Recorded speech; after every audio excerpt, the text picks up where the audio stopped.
বাজার থেকে আমরা প্রায় বিভিন্ন ধরনের ক্যান্ডি বা চকলেট কিন্তু কিনেই থাকি। কোনোটা অরেঞ্জ ফ্লেভার, কোনোটা পাইনঅ্যাপল, কিংবা কোনোটা অ্যাপেল ফ্লেভারের। কিন্তু বাড়িতেই খুব সহজেই আমলকি দিয়ে এরকম সুন্দর ক্যান্ডি কিন্তু তৈরি করে নেওয়া যায়, আর সারা বছর এটা সংরক্ষণ করেও রাখা যায়। এটা বড়দের সঙ্গে সঙ্গে বাচ্চারাও কিন্তু খুবই পছন্দ করে। তাহলে দেখে নিন খুব সহজেই বাড়িতে তৈরি করে নেওয়া এই আমলা ক্যান্ডির রেসিপিটা। ভালো লাগলে লাইক শেয়ার করবেন, আমার চ্যানেল নতুন হলে চ্যানেলটা অবশ্যই সাবস্ক্রাইব করবেন। প্রথমে আমি এখানে আমলকি নিয়ে নিয়েছি। আমলকিগুলো বাজার থেকে এনেছি, তাই আমলকিগুলো ভালো করে পরিষ্কার জল দিয়ে 2-3 বার এগুলোকে ধুয়ে নেব। ধুয়ে নেওয়াটা কিন্তু অবশ্যই জরুরি, আপনারা কিন্তু অবশ্যই ধুয়ে নেবেন। এই আমলকি কিন্তু আমাদের ত্বকের পক্ষে এবং চুলের পক্ষে খুবই উপকারী। এটা শীতকালে পাওয়া যায়, তাই শীতকালে এই আমলকির বিভিন্ন আচার বা এরকম ক্যান্ডি তৈরি করে রাখলে কিন্তু সারা বছরই এর উপকারিতা পাওয়া যেতে পারে। দেখুন আমলকিগুলো আমি ভালো করে পরিষ্কার জল দিয়ে ধুয়ে নিচ্ছি। এর আগেও আমি আমলকির আচার আপনাদের তৈরি করে দেখিয়েছি। আমলকিগুলো সব আমার পরিষ্কার করে জল দিয়ে ধোয়া হয়ে গেছে। উনুনে একটা কড়াই চাপিয়ে দিলাম। এবার কড়াইয়ের মধ্যে আমলকিগুলো সব দিয়ে দেব, আর এতে দিয়ে দেব পরিমাণ মতন জল। আপনারা চাইলে প্রেসার কুকারে একটা সিটিও দিয়ে দিতে পারেন, অথবা একটা ঝাঁঝরি গামলার ওপর দিয়ে এগুলো সামান্য বা 5-10 মিনিট একটু ভাপিয়েও নিতে পারেন, যদি এইভাবে আপনারা সিদ্ধ করে না নিতে চান তাহলে। যাই হোক, উনুনটা আমি এবার ধরিয়ে নিলাম। বেশিক্ষণ না, এইভাবে টকবক করে জলটা একটু ফুটতে শুরু করলেই এগুলো হয়ে গেছে বোঝা যাবে। একটু নেড়ে চেড়ে নিচ্ছি। খুব বেশি সিদ্ধ করার কিন্তু প্রয়োজন নেই। এগুলো হয়ে গেছে সেটা বোঝা যাবে। একটা যদি আতা বা খুন্তিতে করে এটা তুলে দেখি, তাহলে দেখা যাবে যে এর মুখটা একটু ফাটল বা চিড় ধরেছে। তখন এই যে বোঝা যাবে, দেখুন কাছ থেকে দেখাচ্ছি, যে আমলকিগুলো ঠিকঠাক মতন সিদ্ধ হয়ে গেছে।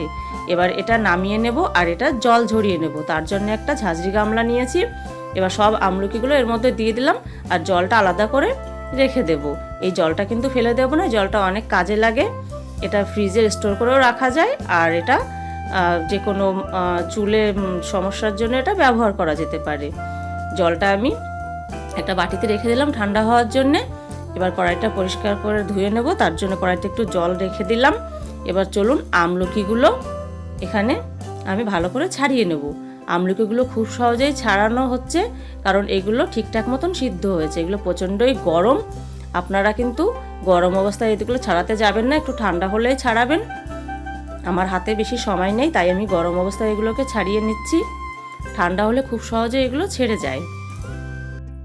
দেখুন এগুলো খুব সহজেই ছেড়ে যাচ্ছে, তার মানে এগুলো পারফেক্টলি সিদ্ধ হয়েছে।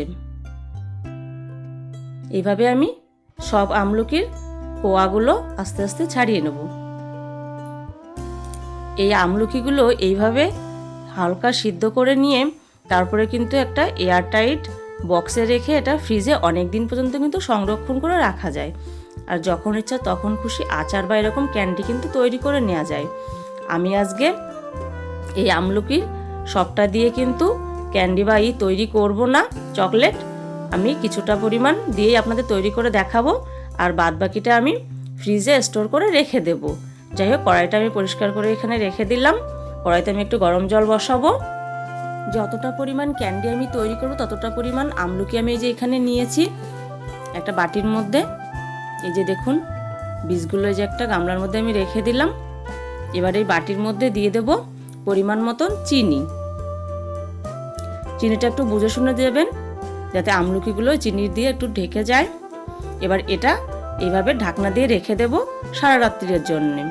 ফিরে এসছি সকালবেলায়, দেখুন কেমন উপর দিক দিয়ে যে জল জল জমে গেছে, চিনিগুলো বাষ্প হয়ে গেছে। দেখুন চিনিটা পুরো একদম মেল্ট হয়ে গেছে। এইবার এইখান থেকে আস্তে আস্তে এই আমলকিগুলো তুলে নিয়ে একটা পরিষ্কার থালার মধ্যে এগুলোকে রোদে শুকোতে দিয়ে দেব। আর এই যে জলটা, এই জলটা আমলকির আচার তৈরি করতে বা ফ্রিজে স্টোর করে রেখে এগুলো কিন্তু সর্দি কাশির সমস্যায় ব্যবহার করা যেতে পারে। বা একটু গরম থেকে এসে ফ্রিজের একটু ঠান্ডা জলের মধ্যে 2-1 চামচ এই জলটা দিয়ে কিন্তু খেলে দারুণ উপকারিতা আছে এর। দেখুন সবগুলো আস্তে আস্তে আমি তুলে নিয়ে এইভাবে থালার মধ্যে এভাবে ছড়িয়ে দিচ্ছি। একটা রোদ খাওয়ালেই এটা তৈরি হয়ে যাবে। আপনাদের কাছে যদি রোদ না থাকে তাহলে আপনারা এটা ফ্যানের বাতাসের তলায় একটুখানি শুকিয়ে নিতে পারেন। দেখুন কতটা সফট আর জুসি হয়েছে আমলকিগুলো। লাস্ট একটা ছিল, সেটাও আমি এবার দিয়ে দিলাম। এই যে দেখুন চিনিটা পুরো মেল্ট হয়নি, যতটা দরকার ঠিক ততটাই মেল্ট হয়েছে, বাদবাকি চিনিটা তলায় রয়ে গেছে। এবার এটা আমি ফ্রিজে স্টোর করে রেখে দেব, আর এটা রোদ্রে শুকোতে থাক। ফিরে আসছি চলুন বিকালের দিকে। দেখুন একদম রোদটা যখন চলে গেছে, বিকাল হয়ে গেছে, তখন এগুলোকে আপনাদের দেখাচ্ছি। ঠিক এরকম তৈরি হয়ে গেছে, অনেকটাই শুকিয়ে গেছে, খুব বেশি শুকোনোর দরকার নেই, তাহলে এর ভেতরে যে জুসি ভাবটা সেটা কিন্তু থাকবে না। ঠিক এইরকম করে এগুলোকে শুকিয়ে নিয়েছি।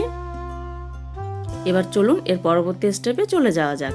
এখানে একটা বাটি নিয়েছি, আর এখানে কিছু বাতাসা নিয়েছি। আপনারা চাইলে কিন্তু এখানে গুঁড়ো চিনিও ব্যবহার করতে পারেন। আমি আজকে বাতাসা ব্যবহার করছি। প্রথমে বাতাসাগুলো একটা থালার মধ্যে নামিয়ে এইভাবে একটা আদা ছেঁচনি আছে আমার কাছে, সেটা দিয়ে বাতাসাগুলো ভালো করে আমি একদম মিহি করে গুঁড়ো করে নেব।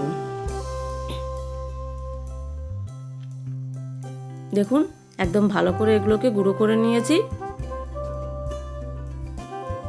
একদম লাগছে পুরো একদম চিনির গুঁড়োর মতন। সব আমার গুঁড়ো করে নেওয়া হয়ে গেছে। এই যে দেখুন, এবার আমলকিগুলো সব আমি এই যে বাতাসার গুঁড়ো এর মধ্যে দিয়ে দেব। এগুলো কিন্তু এই বাতাসার গুঁড়ো দিয়ে ওপর থেকে কোট করা না হলেও খেতে কিন্তু দারুণ লাগে। এইভাবেও কিন্তু আপনারা একটুখানি রোদ খাইয়ে স্টোর করে রেখে দিতে পারেন সারা বছরের জন্য। কিন্তু ওপর দিক থেকে একটু চিনির গুঁড়ো দিলে এগুলো দেখতে খুব সুন্দর লাগে এবং খেতেও দারুণ লাগে। চিনির গুঁড়োগুলো ভালো করে এইভাবে ওলট পালট করে আমলকির গায়ে এগুলোকে মাখিয়ে দেবো একটু। দেখুন চিনির গুঁড়ো লাগার পরে এগুলো কত সুন্দর দেখতে লাগছে। মনেই হচ্ছে না এগুলো বাতাসার গুঁড়ো, মনে হচ্ছে একদম চিনির গুঁড়ো। আপনারা চাইলে চিনির গুঁড়ো কিন্তু ব্যবহার করতেই পারেন, আপনারা চাইলে এখানে গুঁড়ো ব্যবহার করতে পারেন। যাই হোক, সবগুলো আমার এই যে দেখুন মাখানো হয়ে গেছে। খুব বেশি লাগে না, এর যতটা পরিমাণ লাগবে ততটাই এ টেনে নেবে, বাদ বাকিটা এরকম ঝুড়ো ঝুড়ো থাকবে। এবার এগুলো সব আমি একটা বাটির মধ্যে তুলে নেব।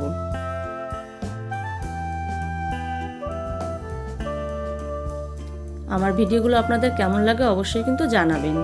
ভালো লাগলে লাইক শেয়ার করবেন, আমার চ্যানেল নতুন হলে চ্যানেলটি অবশ্যই সাবস্ক্রাইব করবেন। দেখুন সবগুলো আমি এই যে একটা বাটির মধ্যে নামিয়ে নিয়েছি।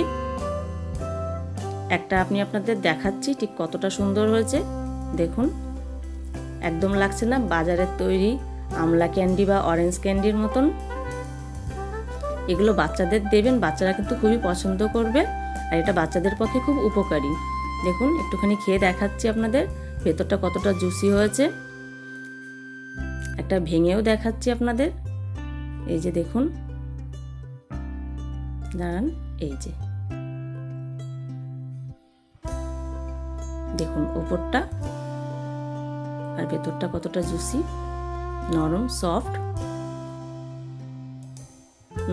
এগুলো দারুণ লাগছে খেতে।